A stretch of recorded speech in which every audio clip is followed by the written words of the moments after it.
Donc Madame Leclerc, je suis maître de conférence en psychologie cognitive et je travaille à l'INSHEA à Suresnes et donc membre du laboratoire GRAPS. Donc je suis ici pour faire une conférence sur le 10, donc présenter différentes dyslexies, dyslexie, dyspraxie, dysphasie notamment. Donc les présenter d'un point de vue cognitif et également présenter les implications de ces troubles au niveau des apprentissages pour des enseignants, notamment du premier degré.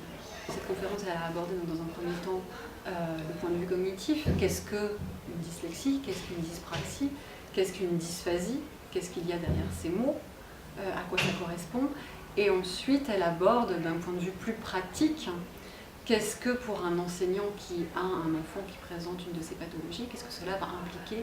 Quelle remédiation il va être nécessaire de mettre en place dans la classe pour permettre à ces enfants qui présentent certains troubles des apprentissages de rentrer de façon plus facile dans les apprentissages et de limiter les conséquences de leurs troubles cognitifs. Un enfant qui va présenter une dyspraxie et une dysgraphie assez importante, eh bien, l'intérêt de le diagnostiquer assez précocement pour pouvoir lui fournir par exemple un ordinateur, pour qu'il puisse justement éviter, d'écrire, alors que ce processus est quelque chose de très difficile pour lui. Donc il est plus facile pour lui d'écrire avec un ordinateur, par exemple.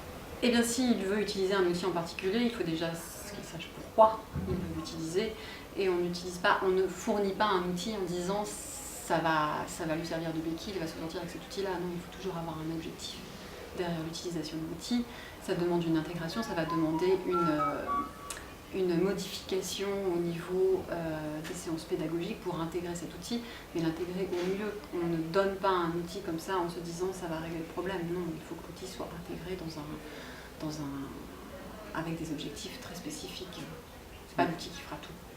On a un projet qui peut-être va se mettre en place, d'essayer justement d'utiliser un certain outil numérique avec des enfants qui présentent des troubles d'apprentissage de la lecture. Ça n'est pas encore mis en place, donc pour l'instant je ne peux pas trop en dire, mais voilà, oui, ça fait partie de certains de nos projets.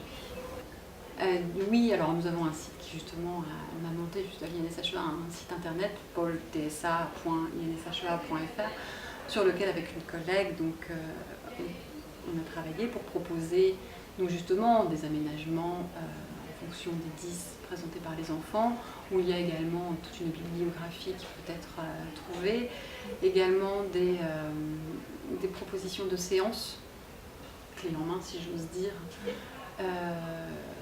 qui sont adaptées pour des enfants qui présentent des troubles. Donc voilà, tout ce genre de choses peut être trouvé sur ce site internet, également des outils qui existent et qui sont un peu listés sur ce site internet.